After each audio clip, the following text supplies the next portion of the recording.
Welcome to Facts TV News, where everything is true. Portmore pastor now okay after collapsing during sermon. Congregants at the Portmore Holiness Christian Church in St. Catherine had a scare yesterday morning when their pastor, Lorenzo Stanford, collapsed while delivering the sermon during the first of two services. The pastor was delivering the message in his series, "Are You Ready for the Heavenly Call?" when he fainted. It was captured on a YouTube live stream, but the video has since been removed. The pastor soon regained consciousness and was medically assisted and cleared by the church's nurses to preach at the second service. When reporters arrived at the church at the end of the second service, Stanford said he was now feeling well. He noted that en route to church he felt a slight unease in his stomach. Stanford said, "Customarily, he does not eat before delivering the sermon. I never generally eat before. When you receive the message and when you come and deliver the message after that, you catch up," he said. The pastor said his wife and son, who are overseas, were also shaken up by the incident, but he is seeking to assure that he is now all right. Montague seeks to clear air on gun permits.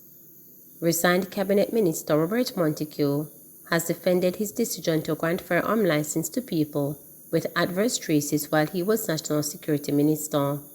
The claim was made in an Integrity Commission special report tabled in Parliament last month. According to Montague, the Integrity Commission's report was misleading as it suggests that these 6 persons were criminal convicts. He also maintained that he granted the permits after being advised by a panel of experts.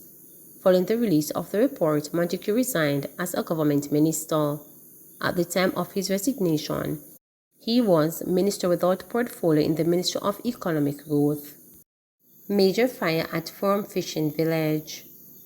Firefighters are now assessing the losses following a major blaze at the Firearm Fishing Village in Portmore, St. Catherine yesterday morning.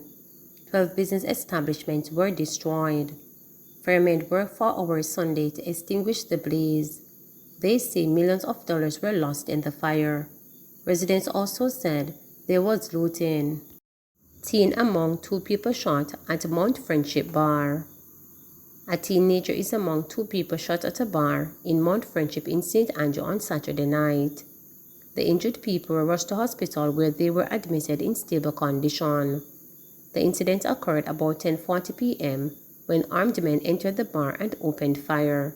The gunmen then escaped. Reporters understand there has been unease in the area in recent weeks over the theft of motorcycles. The St. Andrew North Police are investigating.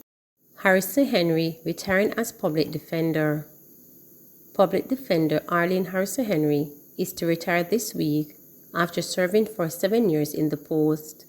But the woman, who was appointed in January 2015 following the 2014 retirement of Earl Whittle, is not yet ready to step back from the field to which she has given so many years, advocating for the underprivileged and those who suffer human rights abuses.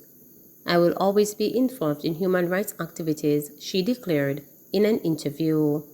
"The Independent Jamaican Council for Human Rights is closest and dearest to my heart." Harrison Henry attended Immaculate Conception High School before enrolling at the University of the West Indies, Mona, to study political science and another year undertaking graduate studies. She then went to study law at the Cave Hill, Barbados campus of the regional university. "As a government scholar, I was required to come back and work within the government service, which I did, both at the Ministry of Justice and at the Attorney General's chambers," she said on a trip down memory lane. After those requirements were fulfilled, she went into private practice. "So I made the full circle, joining the government service, went into private practice, and now coming back in working for a commission of Parliament. I have enjoyed my stint at the Office of the Public Defender. We have done a great deal of work, and the work with the communities. That was most rewarding," she said. Harrison Henry gave credit to those who helped her to shape a career in law and public service. "I have had many mentors from human rights champions like Queen's Counsel Oracle Rattray, with whom I first worked after leaving law school," Harrison Henry shared. She said that Rattray, a late former president of the Court of Appeal, was her first teacher. Another of her former mentors, Dennis Daly QC, was also a human rights champion. I was nurtured by some giants and was the beneficiary of kindness of persons in the profession who molded me into my natural inclinations, she said. Harrison Henry explained that as a product of a Roman Catholic high school for girls, she and other students were always involved in summer camps in poor Kingston and rural communities, assisting with social work. She would often give service at a small clinic under the guidance of a nurse, wetting her feet in community activism from her high school days and igniting a flame to help those whose voices were not strong enough. I think at the end of the day, I am the one who is the beneficiary, and I am the one who had the great honor to have served, and I will continue to serve, because that is my duty placed upon us who have received all the blessings and goodness of this small island that we love so much, and much is expected of us, and I will continue to serve, she emphasized. As she looks to depart, Harrison Henry noted that the work of the office will continue. There are outstanding studies here that must be completed by whoever takes my place. One of the studies has to do with the conditions within our public hospitals, where it seems having a baby can be a dangerous operation, she said. We have seen too many of those cases come to us, where women go to hospital to have a child that appears to us to be something quite normal, and they go in and suffer all sorts of nightmares, such as coming out without babies, and at times the women are dead, she said, referring to two recent high-profile cases involving late mothers Jodian Ferron, 23, and Shanique Armstrong, 27. There were significant public outrage over the cases, which Harrison Henry believes point to a systematic problem within our public institutions when it comes to women and the care that women need when they go into these public facilities to have babies. She added, it seems like a normal sort of thing to do, but many women do not have that kind of joy of experience that one is expected to have from childbirth, and that is a study that has to be done because there seems to be some systematic problem within our healthcare system that results in disaster in some cases. Deputy Public Defender Herbert McKenzie, who acted in the top post until a permanent replacement is identified, described Harrison Henry as a champion for human rights and one who is dedicated to the cause. She is a very experienced lawyer whose quality has endured greatly to the benefit of the office, he said. She has an open-door policy, and she generally believes that everybody in her office is equal. The office will definitely miss her, he reported. Jamrock Farms making a difference in Arnett Gardens.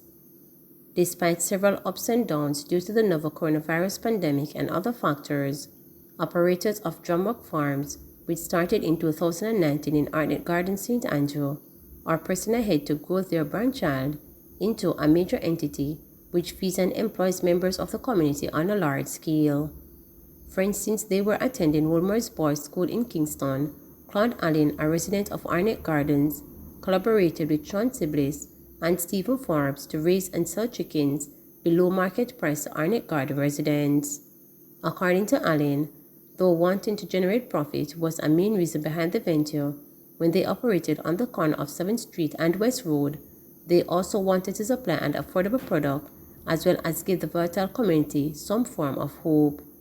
The original thought and catalyst of the whole thing was to see how we could get some youths some chance from helping themselves without having to beg somebody. We wanted to see how we could give the youths a different way out. I got a lot of opportunities even to go overseas to study, and so I realized we could do something to impact the community. The people find inspiration from what we are doing here. From the onset, people come and tell us that they love what we're doing because we show them that we can do something positive through business. Some felt inspired by us, so they built a similar setup close by and are now awaiting some chickens to raise.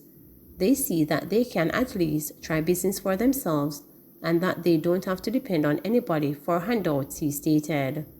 Allen said that Zibbles Farms and himself chose to raise chickens because it was the most basic form of business. He told reporters that now the country is experiencing an ease from the restriction associated with COVID-19. They plan to go all the way out to expand the venture. It is not rocket science. We get the day-old chicks, carry them in, and we carry them through a 6-week process. We then slaughter them and supply the community. Most of the local shops we visit, they give us support. Even people at home know that they can come to us and buy. Everything we do, we wholeheartedly and try to help the community. It might not be big at this moment, but we want them to know that if we're hiring, we hire somebody from the area. When we sell, we make sure the community gets the preference to buy. In the initial stages, we started out at $180 per pound, but now we are at like $280 per pound. That is still better than the prices in the market, which is around $320 to $340 per pound for chicken. We make sure we keep our heads above the water while can supply affordable goods to the community and still make a profit. Sometimes the people appreciate it. Alin said, however, that he and the other partners have encountered many obstacles, which they managed to overcome. These, he said, included a suitable individual to oversee and manage the farm. The person carrying out the function is 28-year-old Richard Stanley, who has a disability. After a motor vehicle crash when he was just a few days old, Stanley only had full use of one of his arms. However, damaged his leg during the incident almost 3 decades ago, he walks with a limp. Despite the disability, he has proven to be far more willing and competent to care for the chickens than previous workers who were able-bodied. Some wanted more money, some not take care of the chickens improperly, and some people stole. The man who showed the most commitment is that man with the disability. We have people who have 2 hands and 2 feet. A complaint said them can't do certain things by themselves. Right now, him alone is an inspiration to us, while we try to be an inspiration to the rest of the community.